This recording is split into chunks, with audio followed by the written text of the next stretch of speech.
بسم الله الرحمن الرحیم. زه نن غواړم چې تاسو د خپل ژوند داستان درته په شعر کې وړاندې کوم. نن راته بیا خپل ماشومتوب رایاد شو، نن راته بیا خپل ماشومتوب رایاد شو، د ډېره موده هغه خوب رایاد شو. زه بدنصیبه ومه مجبوره بچی ومه، زه بدنصیبه ومه مجبوره بچی ومه، زه بېوزله د مزدور بچی ومه.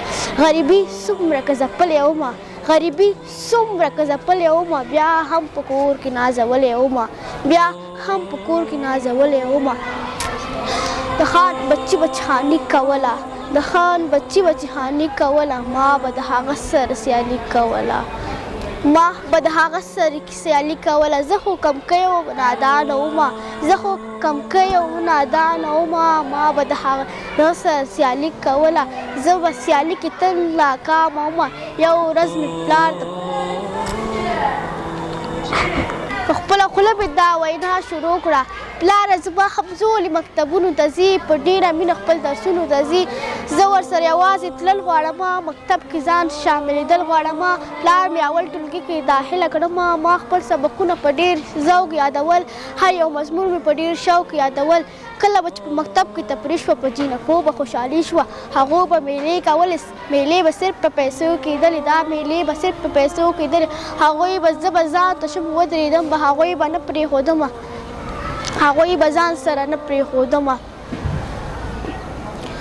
ما به یوه روپۍ راوړله، ما به یوه روپۍ راوړله، ما به همیش سپوره ډوډۍ راوړله.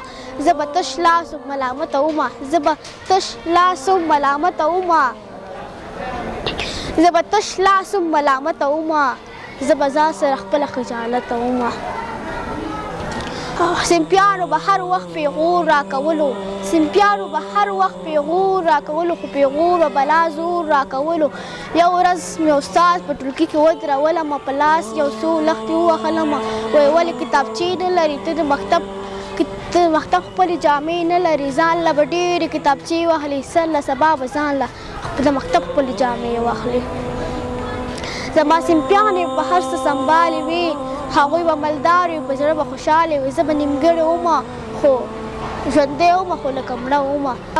که مکتب چې رخصت شو، لاړه به کور ته، باور وکړه ما ویل لکه اور ته راغلمه. ماښام وم، په انتظار مې د پلار ورته په انتظار ومه. زه پلار مې زما پلار بدبخت راغلو، ستړې شپه وه، ناوخته راغلی.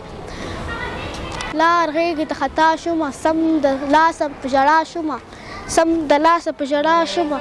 ما ورته خپل حقیقت بیان کړ، هم مې د استاد هغه نصیحت په یاد کړ: پلاره زه په ټولګي کې ډېره شرمېدلې یم، پلاره زه په ټولګي کې ډېره شرمېدلې یم، استاد مې ډېره وهلې یم.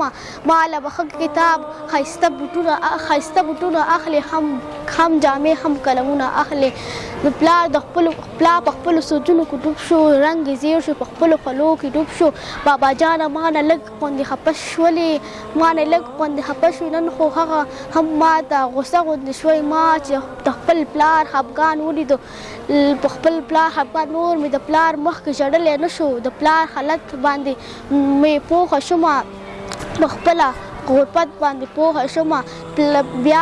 بیا مې سر ټیټ کړو، په خپله کړنه خجالته شومه، ما په خپله کړنه ملامته شومه. د بابا څنګ ته چې نږدې غوندې شومه، په خپله کړنه ملامته شومه.